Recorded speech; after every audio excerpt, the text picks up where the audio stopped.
Chères Sariniennes, chers Sariniens, chers enfants, chers amis, c'est sous une forme innovante que j'ai le plaisir de vous retrouver donc pour vous adresser tous mes meilleurs vœux pour cette nouvelle année 2022.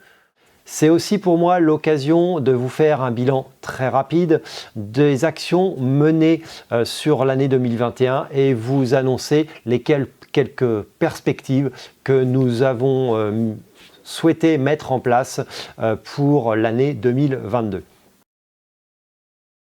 Pour 2021, donc, nous avons eu un premier dossier qui, bien sûr, nous a pris beaucoup de temps. C'est celui du recrutement de nombreux et nombreuses nouveaux et nouvelles collaboratrices ou collaborateurs dans le cadre de l'école, puisque nous avons, suite à un départ en retraite et quelques démissions, dû recruter 5 nouveaux agents qui, j'espère,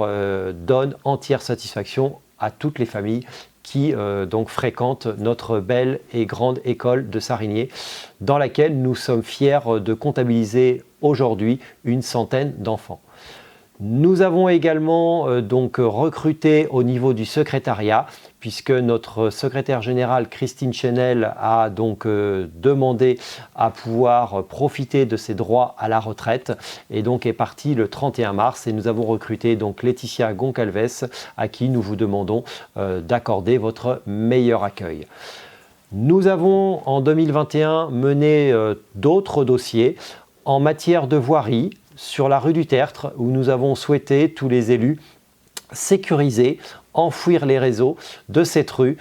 pour que celle-ci puisse permettre à de nombreux habitants de pouvoir se déplacer en toute sérénité, en toute tranquillité. Ces travaux devraient se terminer, nous l'espérons, fin février 2022.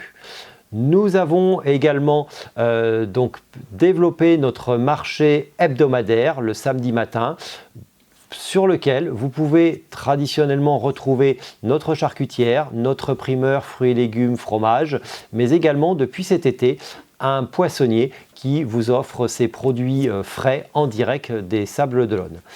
Nous avons, et cela était très important pour nous, pu nous associer à la relance associative en septembre et nous remercions à nouveau tous les bénévoles qui œuvrent au quotidien pour pouvoir proposer différentes activités comme par exemple la gym douce, la gym, la sophrologie, nouvelle activité 2021, le théâtre adulte et théâtre enfant, le slot et le tennis de table en sous-sol, sans oublier les activités plus anciennes comme l'entente pétanque donc Sarigné-Plessis-Gramoire, la société de boules de fort et l'amicale des chasseurs. Pour 2022, nous allons continuer, et c'est peut-être le dossier sur lequel nous sommes profondément déçus de la concrétisation, c'est le déploiement de la fibre, pour lequel nous n'avons de cesse de solliciter Orange pour que cela soit accéléré et cela devienne quelque chose de concret, car nous sommes conscients que beaucoup d'entre vous ont besoin d'obtenir une connexion raisonnable, acceptable pour pouvoir télétravailler au quotidien. Sur 2022, le premier gros chantier sera celui en accord et en association avec Angerland Métropole et le département, sera celui de la rénovation de tout le réseau d'eau potable sur notre donc RD 116 intracommunal entre la Bedaudière jusqu'au lotissement du Bois-Jarry. Des travaux qui devraient avoir une durée d'environ 6 mois, qui occasionneront certainement quelques gênes au travers des différentes déviations mises en place et nous vous demandons votre compréhension et nous vous en remercions par avance. Ces travaux deviennent nécessaires pour pouvoir continuer à vous desservir en eau potable et en eau potable de très grande qualité à un prix qui reste parmi les moins élevés de France. Nous profiterons de ces travaux de voirie pour, avec le département, rénover le tapis d'enrobé, mais également sécuriser cette rue Saint-Jean sur laquelle, comme dans beaucoup de rues de Sarigné, comme celle de nos communes voisines, la vitesse est parfois excessive. Nous aurons un autre dossier qui va dans le cadre de la transition écologique et donc il s'agit du mode de chauffage à l'école pour lequel nous allons, grâce au concours du CIEMEL, donc du syndicat intercommunal d'électricité du Maine-et-Loire, pouvoir changer ce mode de chauffage et passer d'une filière gaz à une filière bois qui sera beaucoup plus respectueuse de l'environnement puisqu'elle dégagera beaucoup moins de CO2 au quotidien.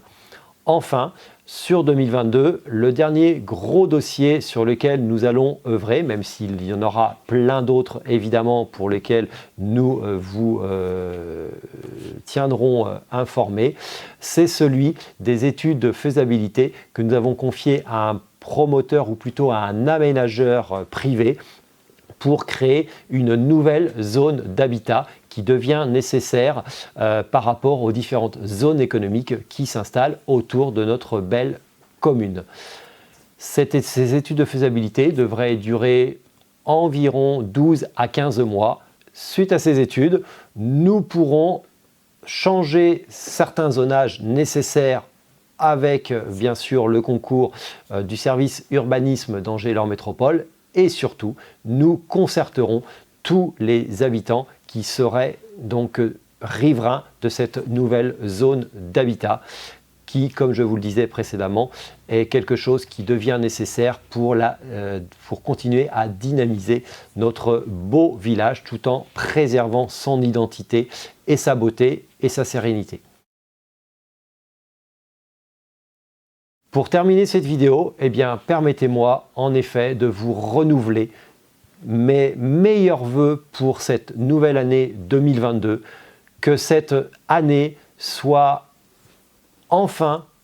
la fin de cette crise sanitaire qui nous pénalise au quotidien, qui a changé nos habitudes, cette crise sanitaire qui a malheureusement contribué à entraîner des chagrins dans certaines familles, qui a pénalisé certaines personnes dans leur vie professionnelle. Et donc, nous vous souhaitons bonheur, santé, de nombreuses joies. Nous espérons également pouvoir mettre en place de nombreux moments de convivialité pour nous retrouver autour d'un verre de l'amitié, pour pouvoir échanger. Et j'espère peut-être vous retrouver au travers de différentes réunions publiques. Et je conclurai en utilisant un adage africain qui dit « Seul, on va plus vite, ensemble, on va plus loin ». Bonne et heureuse année à tous et à très bientôt.